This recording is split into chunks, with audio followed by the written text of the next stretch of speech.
Here's a simple what I eat in a day as a mom in her 40s who's lost 70 pounds and been keeping it off for years. So this morning I started with the rest of the honeydew melon that I had chopped up that I grew in my own garden. There is nothing like homegrown melons.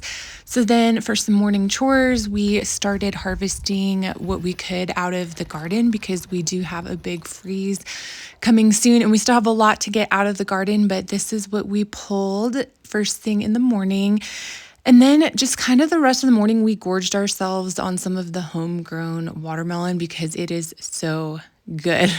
Then I had to stain the sauna, which I hadn't done yet, which is really bad, but I got the stain on there and it looks so good. Look at this. It looks brand new, beautiful. So glad that's done. So then for lunch, I made like this big taco salad with like a guac dressing, and that was really good. And then I snacked on some Asian pears that we pulled down from the orchard.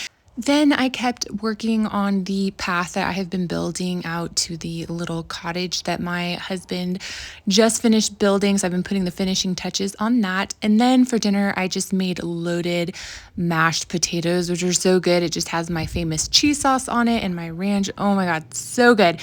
And then for dessert, I just had like this caramel apple fruit dessert, which I'll make a video for you guys soon. And that's it.